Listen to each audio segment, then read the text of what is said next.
자, 이제 역할하고 책임을 알아볼 건데 공사감독원, 현장대리인, 공사 현장 근로자, 안전관리 및 재해보상 쭉 해서 건설공사의 하도급 등까지 알아볼 거야. 자, 6조 공사감독원 어디 뭐지? 건축주가 데리고 온 관리인, 공사 관리를 맡긴 사람? 맞아. 1항에 보면 도급인은 건축주는 계약의 적정 이행을 확보하기 위하여 스스로 이를 감독하거나 내가 직접 하거나 자신을 대리하여 다음 각호의 사항을 행하는 자를 승인할 수 있다. 자, 그래서 계약서에 보면 공사감독은 누가 해야 돼? 제가 건축주가 해야 돼. 내가 못하면? 누군가를 세워서라도. 그렇지. 이게 왜 필요하냐면 건축주는 건축을 모르는 경우가 대부분이야. 알면은 감독을 하겠지. 그죠. 시간이 있구나. 근데 내가 건축도 잘 모르고 분쟁을 휩싸이는 것도 싫고 그러면 공사감독원을 선임을 해야 되는데 현장에서 공사감독 업무는 건축주에게 있다. 건축주가 직접 하는 거야. 1차. 안 되면 대리를 선임할 수 있다. 공사감독원이나 또는 CM을 선임을 해서 현장을 관리할 수 있는데 어떤 걸 하느냐. 시공 일반에 대해서 감독하고 입회하는 일.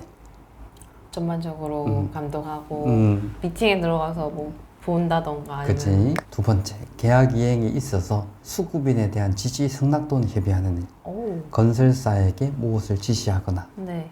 건설사가 뭘 해도 됩니까? 라고 물어봤을 때 오케이, 쌤. 승낙을 하거나 네네. 협의를 하거나 이런 걸 해달라 이런 것들을 조정을 하거나 그리고 공사의 재료와 시공에 대한 검사 또는 시험에 입회하는 일. 자재 체크하고 예를 들면 콘크리트 검사할 때 또 들어가고 뭐 이런 거죠. 그렇지. 그리고 공사의 기성 부분 검사, 기성 검사, 그다음에 준공 검사, 그다음에 목적부를 인도할 때 입회하는 거 이런 것들을 할 수 있다. 다섯 번째, 기타 공사 감독에 관하여 도급인이 위임하는 거 뭐가 있을 수 있을까? 설계 변경이나 공사비 변경 등이 이런 것들도 위임할 수 있다. 자, 근데 3항에 보면 수급인은 건설사는 공사감독원의 감독 또는 지시사항이 네. 공사 수행에 현저하게 부당하다고 인정할 때에는 건축주에게 그 사유를 명시하여 필요한 조치를 요구할 수 있다. 오. 이게 왜 조항에 들어갔을까? 가별관계긴 하지만 건설사 입장에서 그래도 동등하게 일을 해야 되는데 공사 감독원이 너무 갑질을 하면은 답답한 거죠. 그래서 그런 거 아니에요? 그러니까 건축주의 역할을 대신하는 게 공사감독원이고 건축주는 대부분 본인이 믿을 수 있는 사람에게 공사감독원을 맡겨.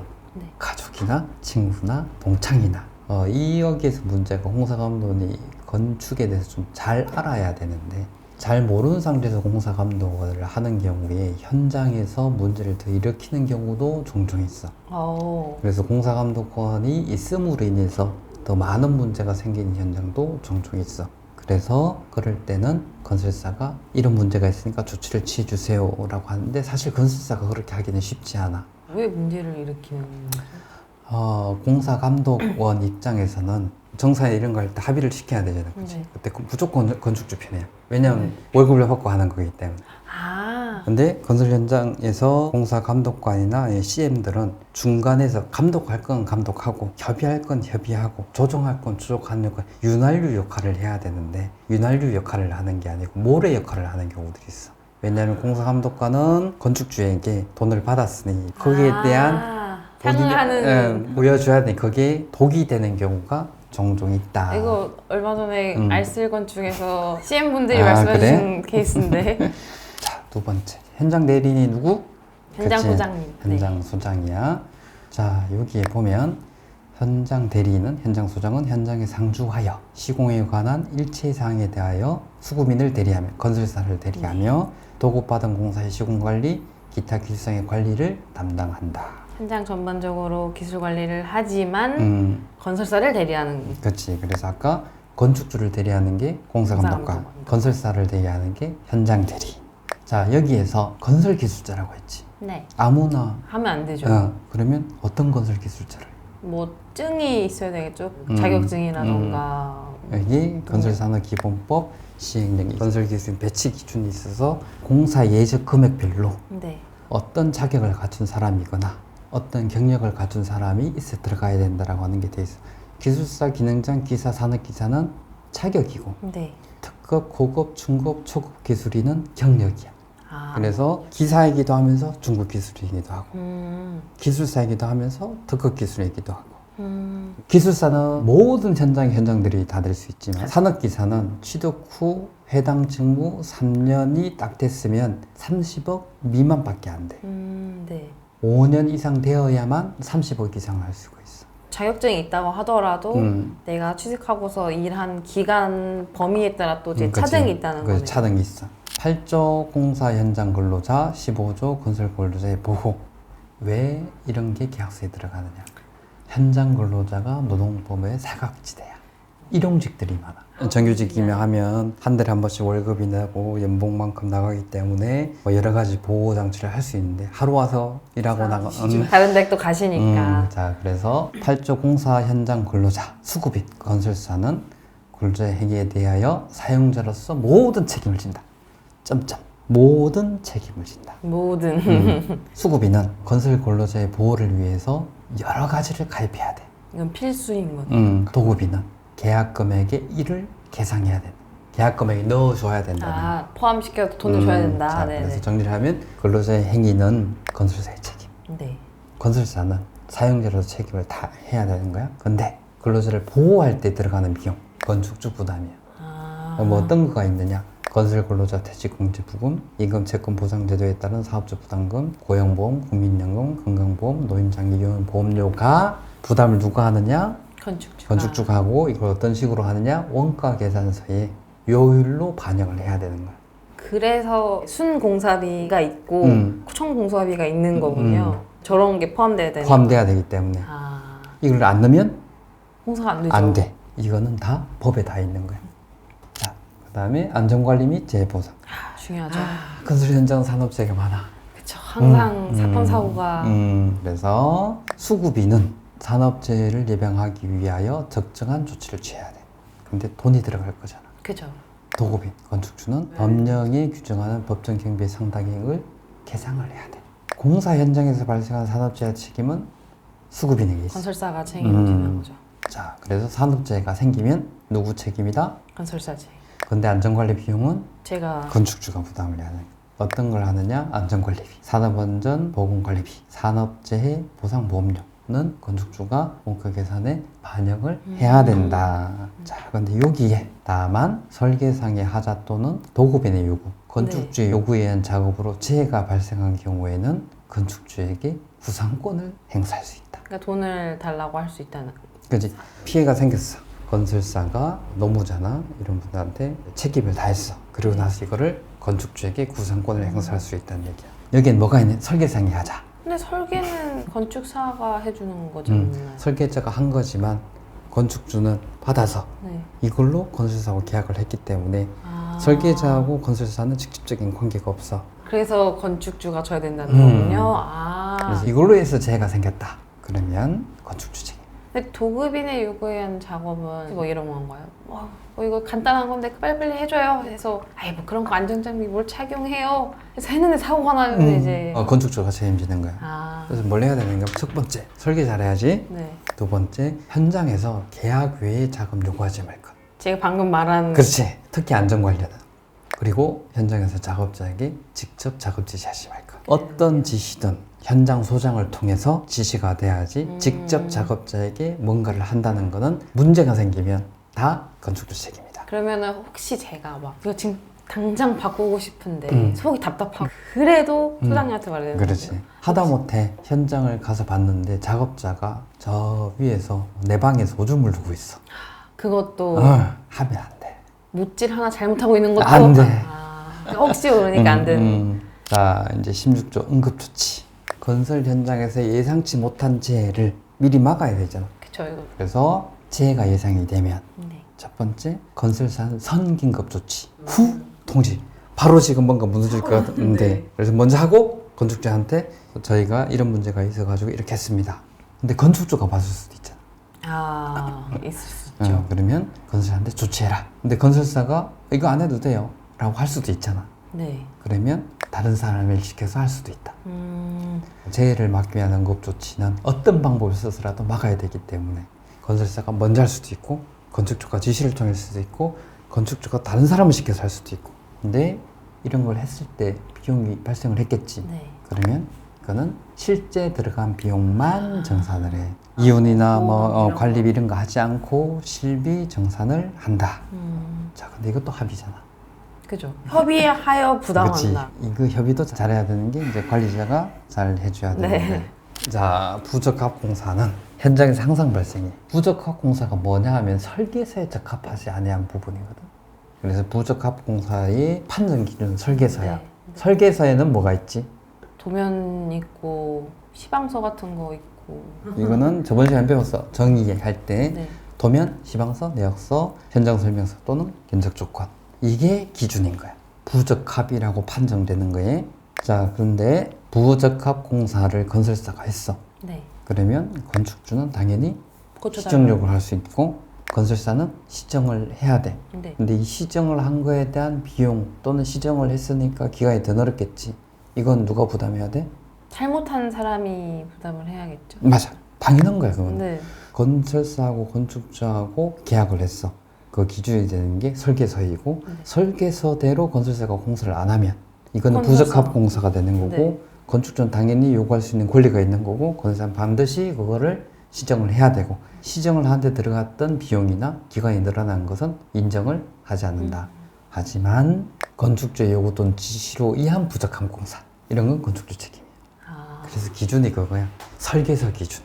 뭐 예를 들어 설계서에서 한 3mm 정도의 오류는 괜찮아 라고 했어요. 1mm가 오류가 나가지고 건축주가 이거 고쳐. 근데 이거는 설계상 용납이 되는 거잖아요. 그러면은 고치라고 했었을 때 들어가는 비용은 누가 내야 돼? 건축주가 내야 되는 거야.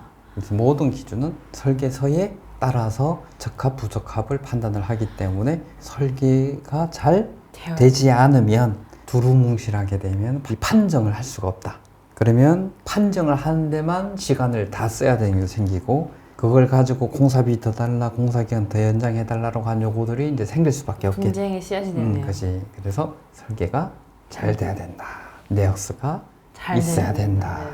자, 불가항력의 손해식 구조. 자, 불가항력은 현장에서 생길 수 있다. 그죠. 그건 어쩔 수 없죠. 자, 여기에 보면 불가항력의 손해가 발생한 때는 즉시 그 사실을 도급이 통지해야 되는데 여기에서 불가항력은 17조에 정의가 돼 있어.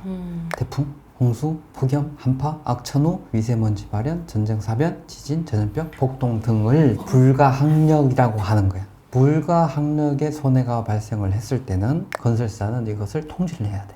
그리고 불가항력의 손해가 생각되는 얘기는 공사를 했는데 네. 이 공사된 현장에 뭔가 피해가 있거나 손해가 있거나 그렇지, 손해가 하는 거죠. 있다는 거야. 그러면 손해가 생겨서 이걸 어떻게 할 건지 결정을 해야 되잖아. 그래서 기성검사 기성검사를 받은 것과 네. 공사는 했는데 아직 기성검사를 받지 못한 것이 있겠지, 두 개로. 네.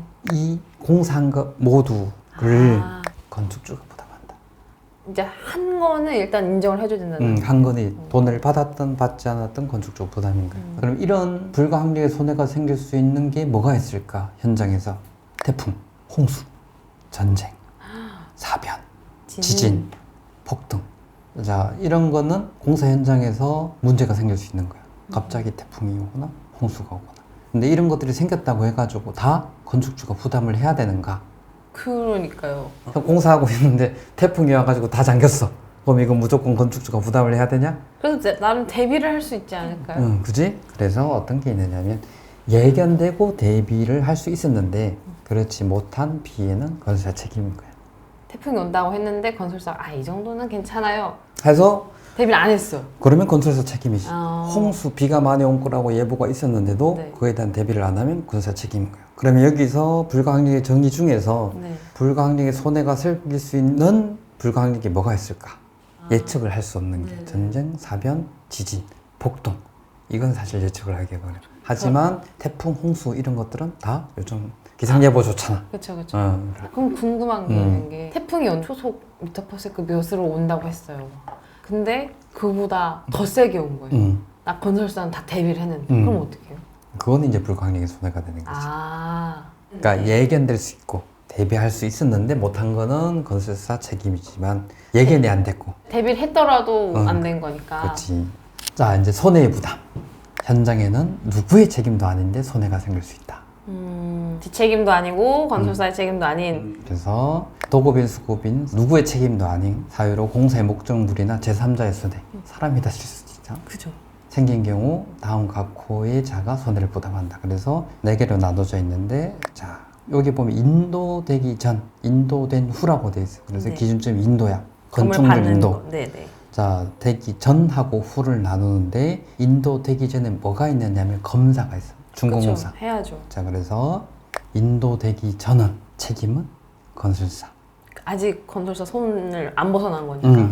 그리고 인도된 후는 건축주. 당연한 거지. 인도를 해달라고 했는데 건축주가 조금 이따 받을게, 조금 이따 받을게, 조금 이따 받을게 지연을 하면 네. 그때는 건축주. 나 예를 들면 이런 게 있는 거야.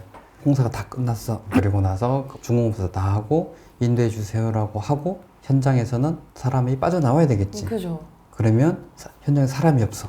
근데 그 사이에 뭔가 문제가 면 있으면 건축주 책임. 아, 자, 그리고 네 번째, 검사 기간 도중에 발생한 손해. 요게 요때겠지. 요때는 협의해서 결정한다. 그러면은 건축주가 도장을 찍기 전이에요. 검사는 마쳤어. 오늘 16시에 맞췄는데 도장을 16시 10분에 찍었어요. 그 10분 사이가 있을 수 있는 거잖아요. 협의하지. 아, 자, 이제 부분 사용. 부분 사용이 뭘까? 그냥 말 그대로 일부를 사용한다는 거네요. 예를 들면 인테리어. 아, 인도가 되기 전인데 건축주는 입주해야 되니까 막 해야 된다. 준비를 해야지. 네네. 인테리어를 해야 될 수도 있는 거야. 그럴 경우에 쓰는 게 부분 사용이야. 자, 그래서 건물 인도를 기준으로 책임이 전원 건설사, 후는 건축주 책임이라고 했잖아. 네. 그지? 그런데 1항에 보면 건축주는 공사 목적물의 인도 전이라고 하더라도 건설사의 동의를 얻어서 공사 목적물의 전부 또는 일부를 사용할 수 있다. 동의를 받아야 되는 거죠. 그치? 건설사 동의 얻어서 부분 사용이 가능해. 근데 부분 사용할 때 손해가 생겼다. 네. 이러면 어떻게 돼? 그럼 건축주가 책임져야 되나요? 그렇지. 1항의 사용으로 수급인에게 손해를 끼치거나 또는 수급인의 비용을 증가하게 한 데는 그 손해를 배상하거나 증가한 비용을 건축주가 부담한다. 그러니까 예를 들면 인테리어를 미리 들어갔는데 건설사가 했던 시공을 건드려 버리거나 아니면 추가로 시공을 할 수밖에 없게 만들었다. 만들거나. 그러면은 이제 건축주가 부담. 책임해야 되는 거야. 자, 1항에 건설사의 동의를 얻어서 네. 그냥은 못해. 그래서 그래서 특약성이 써야 될 내용들이 이런 내용인 거야. 나는 이때 인테리어를 할 해야 거야. 한다. 그래서 동의한 것으로 한다라고 하는 게 특약상에 들어있어야지. 공사를 하다가 건축주하고 건설사하고 관계가 안 좋아졌어. 네. 근데 건축주는 인테리어를 들어가서 미리 해야 돼. 근데 건설사 안 됩니다. 못 듣는 거야.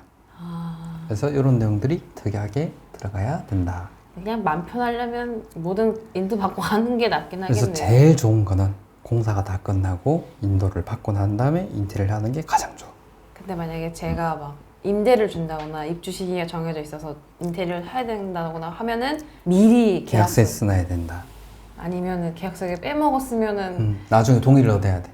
그럼 관계가 좋을 때는 아무 문제가 아니지만 관계가 안 좋아질 때는 문제가 되니까. 근데 건설은 항상 끝으로 가면 갈수록 관계가 안 좋아져. 이럴 자, 29조 폐기물의 처리. 현장에는 항상 폐기물이 나온다. 항상 뭔가 부수고 새로 만들고 하니까 자, 그럼 폐기물 처리를 하는 책임은 누가 져야 돼? 책임 누가 해야 돼? 건설사가 버리고 해야죠. 근데 폐기물 처리의 돈은 누가 부담해야 돼? 그건 이제 건축주가 그렇지. 해야죠. 폐기물 처리는 건설사 책임이고 비용은 건축주가 부담한다. 지금 우리가 하고 있는 게 역할과 책임에 대해서 하고 네, 있는 네, 거야. 네. 자, 32조 건설공사의 하도급. 건축주하고 건설사하고 계약하는데 하도급에 대한 얘기가 왜 이렇게 많냐? 문제가 많으니까. 중요하고 건설공사 전체 중에서도 하도급이 중요하고 그 다음에 문제가 많이 생기는 부분이기 때문에 이 하도급에 대한 내용이 계약서에 많아. 그래서 건설 현장의 시공은 대부분 하도급 업체가 해. 건설사는 관리를 하는 거야. 보통 건축주가 건설사가 직접 공사를 한다고 생각을 하지만 건설사는 직접 공사를 하는 거는 일부이고 대부분은 하도급 업체한테 전문가. 하도급을 맡겨. 네. 자, 그래서 여기다 보면 하도급 관련 법규 준수는 건설사 책임이다. 자, 근데 2항하고 3항이 좀 특이한 조항이 있는데 도급인은 현저히 부당하다고 인정하는 경우. 자, 그래서 건축주는 하수 구민의 시공 능력도 심사를 할 수 있고 하도급 계약의 금액의 적정성도 심사를 할 수 있고 부적당하다고 인정된 하수 구빈에 대해서는 변경을 요청할 수 있어. 그러니까 뭔가 시공 능력이 마음에 안 들면 바꿀 수 있다는 거죠. 요청을 할 수 있다는 거죠. 그거를 문구 그대로 읽는 건축주가 있을 수 있겠지. 내가 마음에 안 들어. 부적당한 것 같아. 네. 나의 기준으로.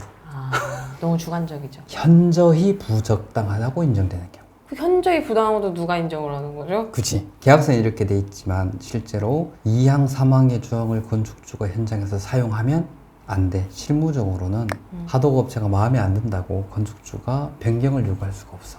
네. 이런 현장은 그때부터 그냥 깨지는 거야. 건축자하고 건설사하고 이 공정에 대해서 100원에 계약을 했는데 건설사가 100원에 할 수 있는 업체를 데리고 들어왔어. 근데 건축주가 보기에 마음에 안 들어. 바꿔. 그러면 건설사는 어떻게 얘기할 것 같아? 돈을 더 달라고 하겠죠. 또는 난 못해요라고. 당신 직접 시공하세요.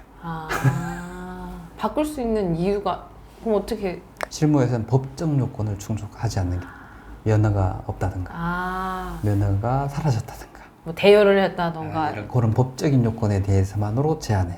이 업체가 혹시나 이런 법적인 문제가 있는지를 확인을 해야 되고 그렇죠. 근데 만약에 다 조건이 괜찮으면 바꿀 수가 없는 거네요. 할 수는 있지. 요구는 할 수 있으니까. 네. 근데 그걸 요구를 한 순간부터 약간 틀어지고 완전히 틀어질 수밖에 없는 거야.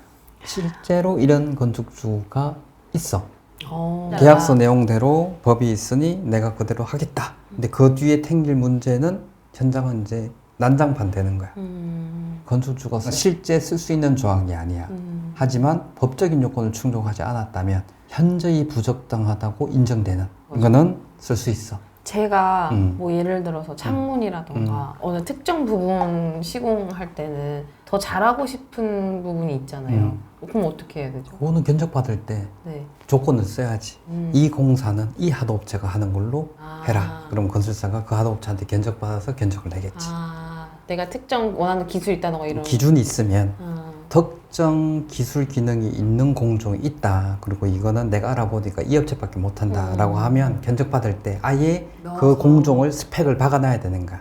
이 하도업체한테 견적받아라. 그리고 이 하도업체하고 계약을 해라 라고 스펙을 박아야만 돼. 뒤에 가서 하는 것보다 앞에 가서 해야 된다. 그러면 싸울 일도 없고 혹시 이런 카드를 쓸 일도 없는 그렇지. 이제 역할과 책임 끝났어. 다음에 이제 변경 계약 해지 제재 보정할 건데 사실 할 내용이 되게 실제로 많아. 그래서 이거는 시간이 좀 오래 걸릴 것 같긴 한데 근데 그래도 꼼꼼히 배워야지 관리를 잘 할 수 있으니까요. 그래서 미리 계약서를 한번 읽어보면 현장에서 무슨 일이 생길 수 있는지 상상이 되잖아, 그지? 그죠. 그리고 그런 것들을 하지 않기 위해서 내가 무엇을 뭐 더 준비해야 되는지를 알아볼 수 있는 거고. 자, 오늘은 여기까지. 그럼 다음에도 부탁드립니다. 수고했어.